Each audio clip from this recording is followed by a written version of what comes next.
So we've all been there, schlepping our kids from one activity to another: sports, dance, horseback riding, whatever your kid is into. But parents of children who are rising performers experience this on a whole different level. Today we have a real treat, one of my BFFs of all time, Linda Hatala. Linda, welcome to the program. And her daughter Brooke, who I've known since she was born, basically, who's now a successful up and coming musician in Nashville. They're joining me to talk about the rise of Brooke's career, her talent, her tenacity, combined with her parents' support. So, Brooke, I'm pretty sure you would agree that without your parents' support, none of this would have been possible.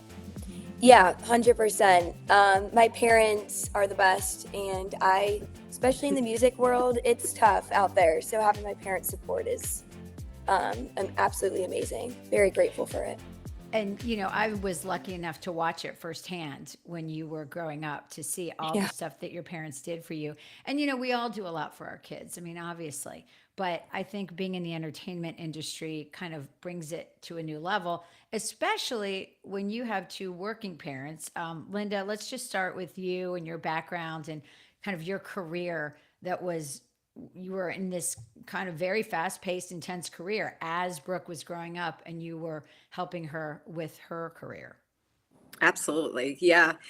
I'm in the pharmaceutical industry, and so is my husband. So very demanding industry. I'm on the sales side, he's on the medical side, just both trying to grow our careers, raise children, the typical challenges of family life. And yeah, intertwining, kids and their passions and activities into career can be quite challenging. But we managed to make it work, and we wanted our kids to have passions and follow their passions, and that was kind of what we did with Brooke, because she really expressed it at a young age and wanted to take this journey, and we just kind of took it day by day, and it kind of carried itself to where it ended. So And you have three kids. You're now an empty nester. And I think a lot of us who are empty nesters, we look back now and say, "Oh my gosh, how in the world did we do this? Like I was underwater, I was drowning, and somehow, we kept it all going." Brooke, we're going to back up and talk about how you got to where you are, but give us a snapshot just of where you are right now. You're in Nashville. You graduated from college. You have a day job. But you're pursuing music. Talk about that a little. Yeah, life right now is great. It's busy. I am doing my solo project with music, and I'm also in a duo as well. So, a lot of my music world here in Nashville consists of writing sessions, recording, and playing as many shows and opportunities as we get. So it is very busy. It's constant on the go. It's funny, you put out a song, a single, and you think you have a break. No, you're right on to the next song. It's constant, but I absolutely love it, and that's what keeps me going. And Nashville's great because a lot of people here do the same thing, and they're very supportive. So it's really cool being in a community with people who have the same passion. And, I know we all think our kids are great, right, Linda? Like when your kids are growing up, you're like, he's a great soccer player, she's a great artist. Um, at what point did you and your husband go, oh, wow, okay, like there's really something here? Because I know Brooke started very, very young, playing at coffee houses, what, like 11, 12 years old? Yeah. Um, yeah, I mean, really young. So when did you guys say, "Wow, like she really has talent," and were you surprised by it? yeah, I think it started honestly when her brothers started taking guitar lessons at 10. Brooke said at 8, I want to take them too. And we were a little worried. We were like, that's young. So we bought her a baby guitar. She started taking lessons, and honestly, the guitar teacher was like, she's phenomenal. Like, she's picking it up. It's not an easy instrument. It's very Mm-mm. technical. There's a lot of coordination included with playing guitar. So I think that actually was the tipping. That was the beginning. To the singing. It started with the guitar. And then when she started getting songs down, and this was in her obsession of Taylor Swift age, and doing her karaoke in her bedroom, she started putting guitar and singing together. And that was really honestly the magic. That's when Pete and I were like, wow, like she's young and she's doing this. And even her, guitar instructor was impressed with that. So literally within 2 years of taking guitar lessons and singing, she had a whole bunch of songs she could perform. So that's when she was like, Mom, I want to start performing and going out and playing these outside of my bedroom with you and Dad on the beanbag. We called it the beanbag. Oh, I love that. I love that. The Mom and beanbag. dad on the beanbag. Yep, that's where it started. The beanbag sessions.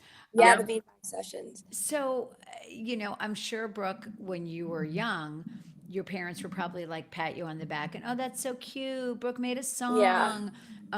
So when did you say to them, no, no, this is my thing. Like I'm serious about this. How do you remember what age or how you presented it to them? Yeah, I think I was around 12 years old. So this is when I've been playing guitar for about 4 years. As my mom said, I had learned hundreds of songs by then. And I was just playing them in my room. So I feel like I was just really ready to like get in front of an audience at that point.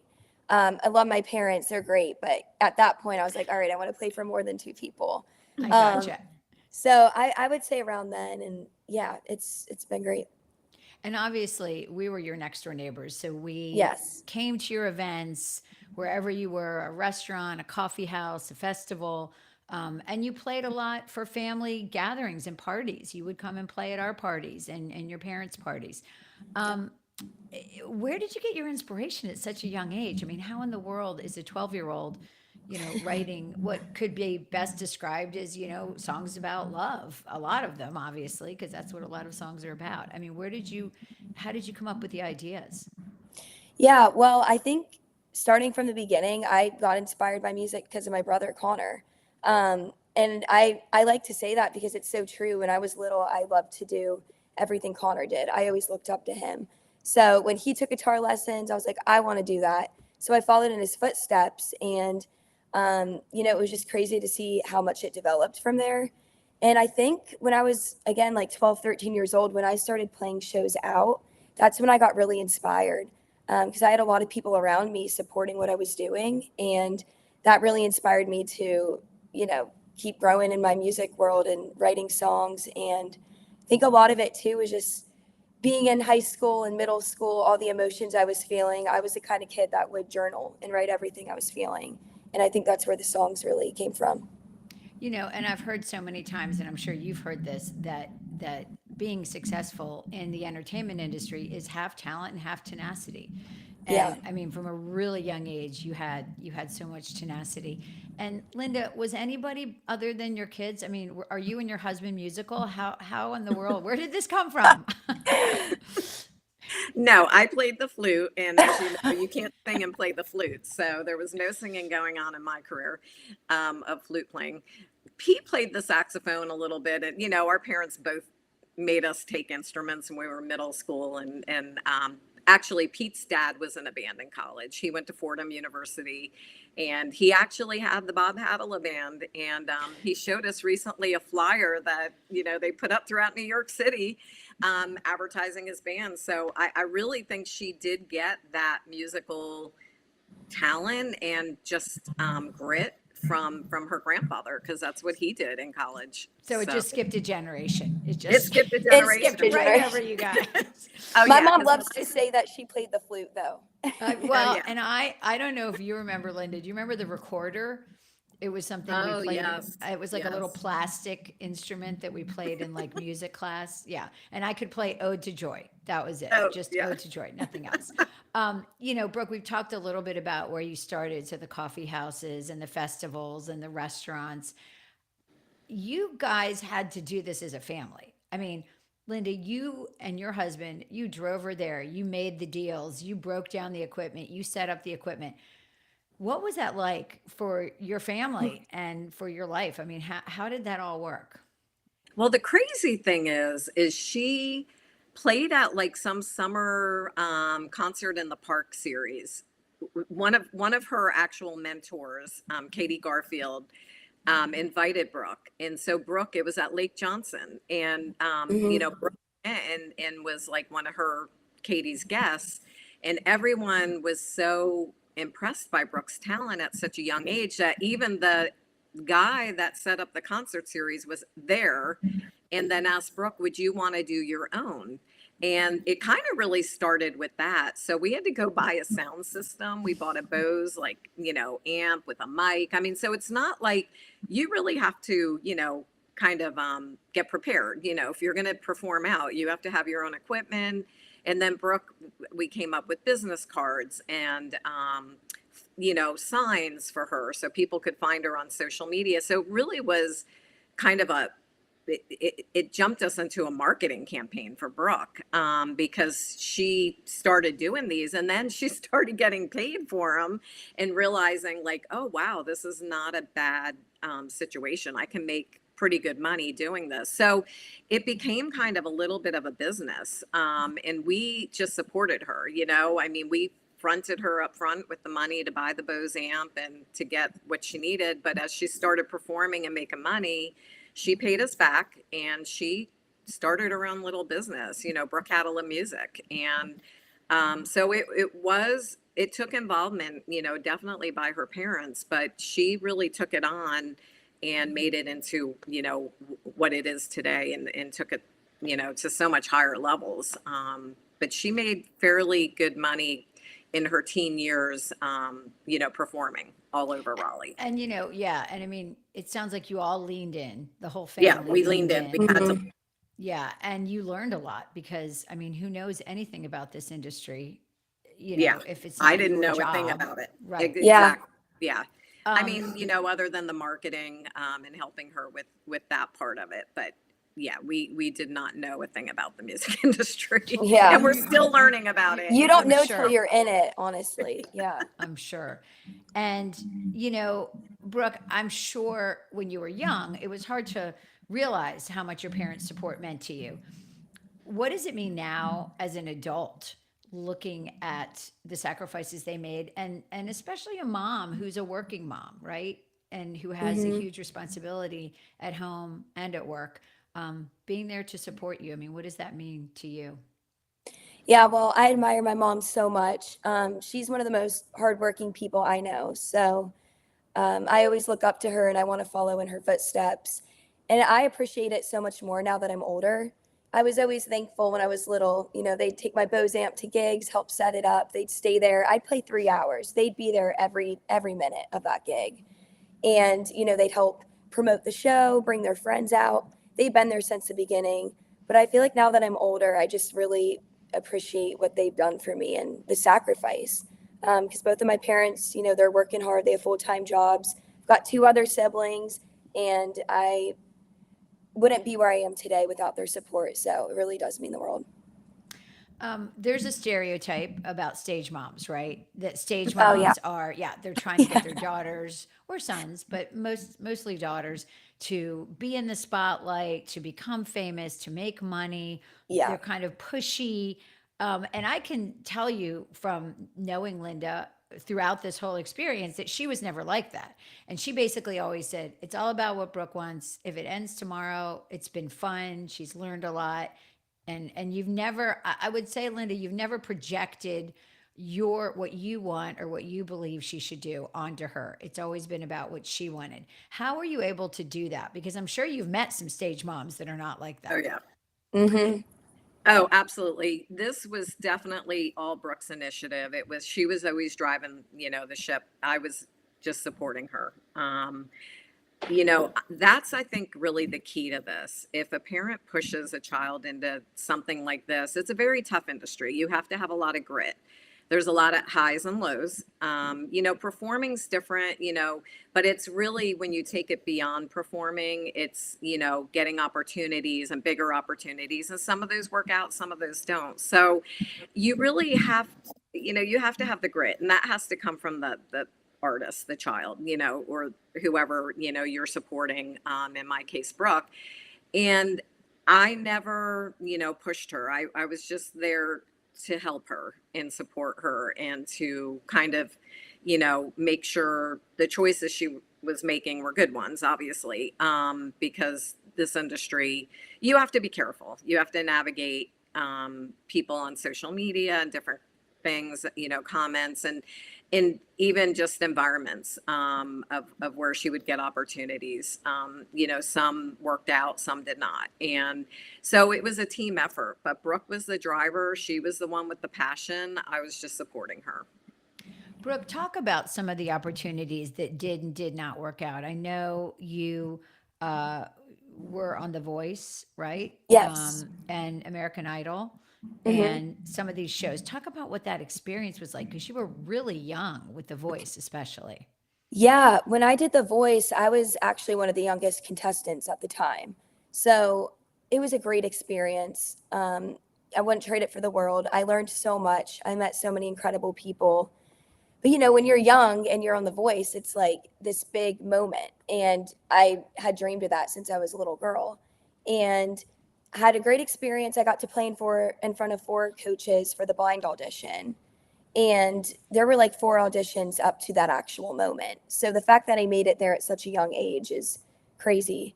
But unfortunately, I didn't get a chair turned. And that was really hard. I didn't realize how hard that would hit me. I think I just dreamed it up in my head and I was finally there and I was so close. And then, the opportunity didn't work out and it didn't get aired. But it's all good. It was part of the experience, and that was one of many. That was just the beginning.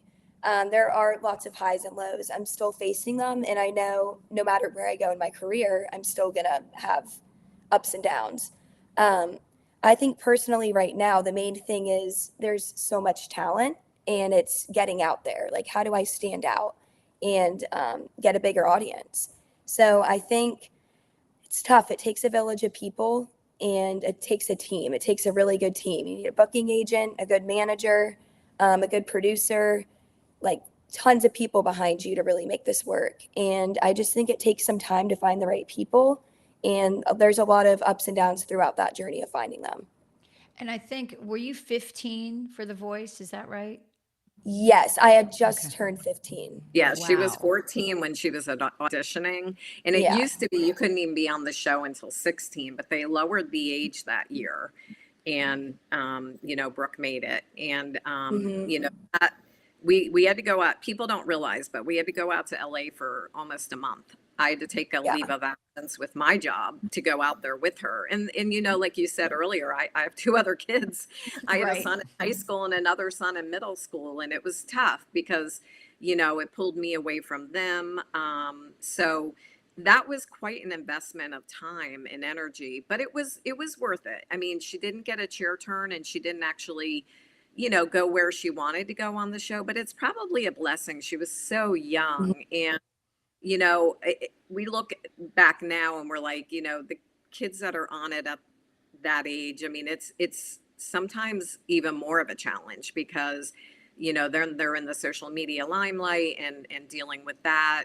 But it did open other doors for Brooke. I mean, from that Yeah. experience, she got some producers in Nashville working with her and some management companies that would not have come if she didn't, get to that level. So, Yeah, and I remember you being out there, Linda, for that month, and I yeah, remember thinking, "Wow, I don't know if I would have done, I don't know if I would have had the guts to do that, to say to yeah, my job, I'm taking a month off." But, you did it and it worked out in terms of, you had that time with her. She had that experience.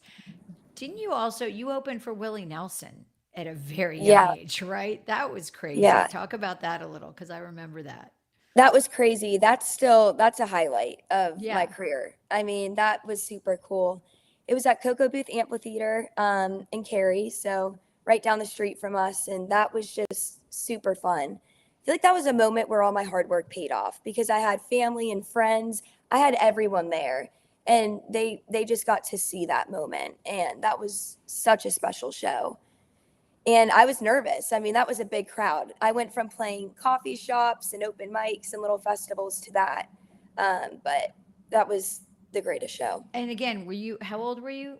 Was that when you were also 15? 15. I think 15. Yeah, that was soon That's after The Voice. Yeah, unbelievable. it was the summer you were turning 16 that summer, but Yeah. that was a pivotal moment, I think, too, because that was post Voice. Hmm. Some producers heard Brooke. She got some attention, some people in Nashville that wanted to work with her, and then she got this opportunity. And that was the first time Brooke actually playing with a big band and just having that experience. And as you know, she played with bands throughout Raleigh. She played with Griff and the guys with the Daddy's All Right band at different events. And I think that kind of like really sparked her interest of doing, really wanted to pursue this and get on bigger stages. And it really shaped her future, to be honest. I mean, where she went to college. I mean, Brooke graduated high school with honors. She had lots of opportunities with other colleges, but she chose Nashville, Belmont University, because of music. I mean, if you are wanting to pursue music, Belmont, they have connections with Sony, Warner Music, all the different publishing companies, producers within Nashville. It's really the place to be. And so her whole future was really shaped around this interest in music. Linda, now that you look at where Brooke is and how hard she's worked and how successful she has been, do you say, oh, okay, it was worth it? I mean, again, most of us think our kids are great at everything and they don't grow up to be soccer players or ballerinas or astronauts. So she actually followed the dream and Yeah. is living it. Yeah, I mean, again, it's the journey's still going, and Brooke is working hard. She's a very hard worker. And I think that's the other thing. A lot of people in this industry come and go. They just can't, can't hang with it. Brooke she works a full-time job. I mean, she graduated college with honors. I mean, she's just puts herself into whatever she does 100%, 110%. She's not, I'm just going to dabble in this, I'm going to dabble in that. I think she really works hard, and it'll be interesting to see, if she breaks. I mean, she's been so successful in my eyes, just with everything she's done. She has music out on Spotify, that's her own music, and now with this duo that she's doing. But even if music, say 10 years from now, it is not in her future, it has shaped who she is. Like it will provide her opportunities with whatever her career. I mean, she majored in marketing. I could see her someday working for a big, company in their marketing. And she's just so good at presenting and being in front of people because of music. So I really feel like this whole journey, none of it's gone to waste. Like it's shaped Brooke who Brooke is, and it'll carry with Brooke no matter where Brooke goes. So that's the wonderful thing I think with this is it's given her a lot of confidence, public speaking, just so many different skills that you wouldn't get if you didn't have this journey. Yeah, and I think that another thing, Brooke, that's probably shaped you too is the ethic of your parents, right?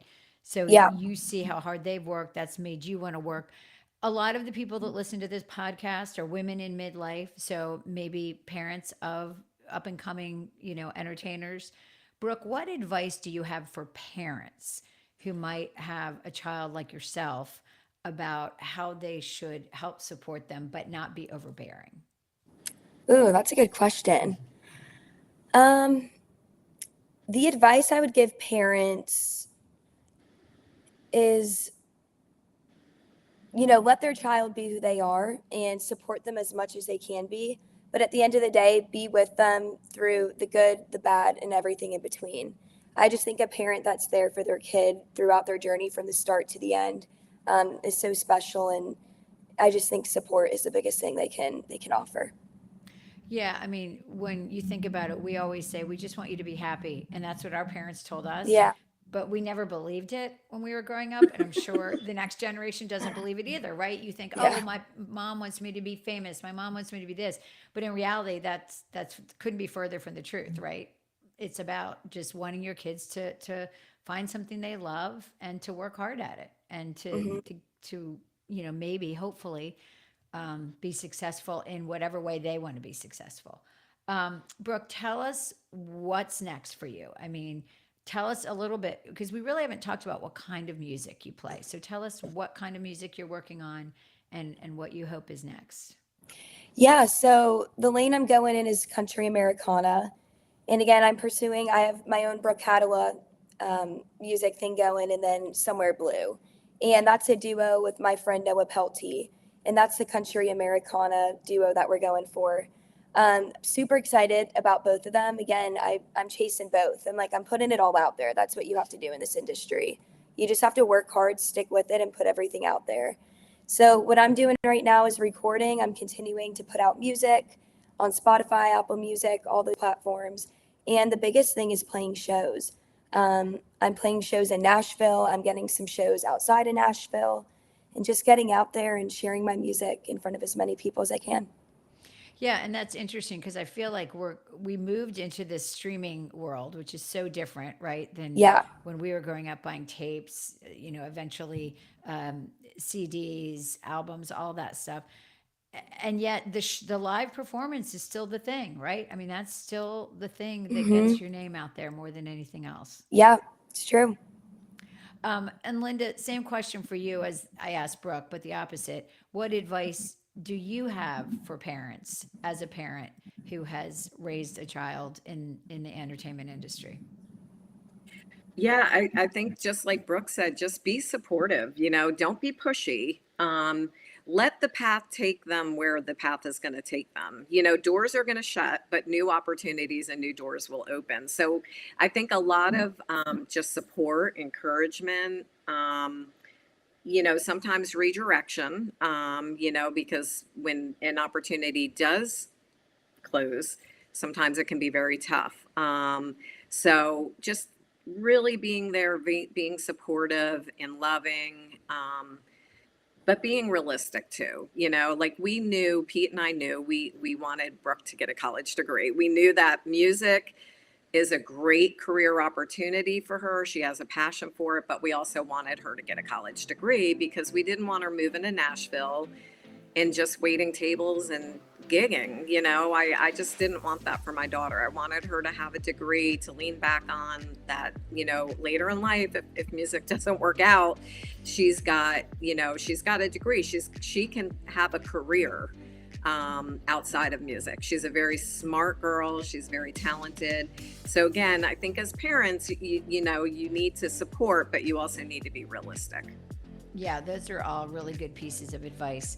And I'm sure, Brooke, when and if there's another big milestone, and I believe it's just when, because there's going to be a big milestone Thank you. for you, because I've I believe watched it you too. blossom. Your parents are going to be two of the people that you thank for, helping you get here, I would imagine. Oh, definitely. Yes. Well, ladies, thank you so much. This has been so fun, and I really appreciate you being here today. Thanks Thank for having me. you.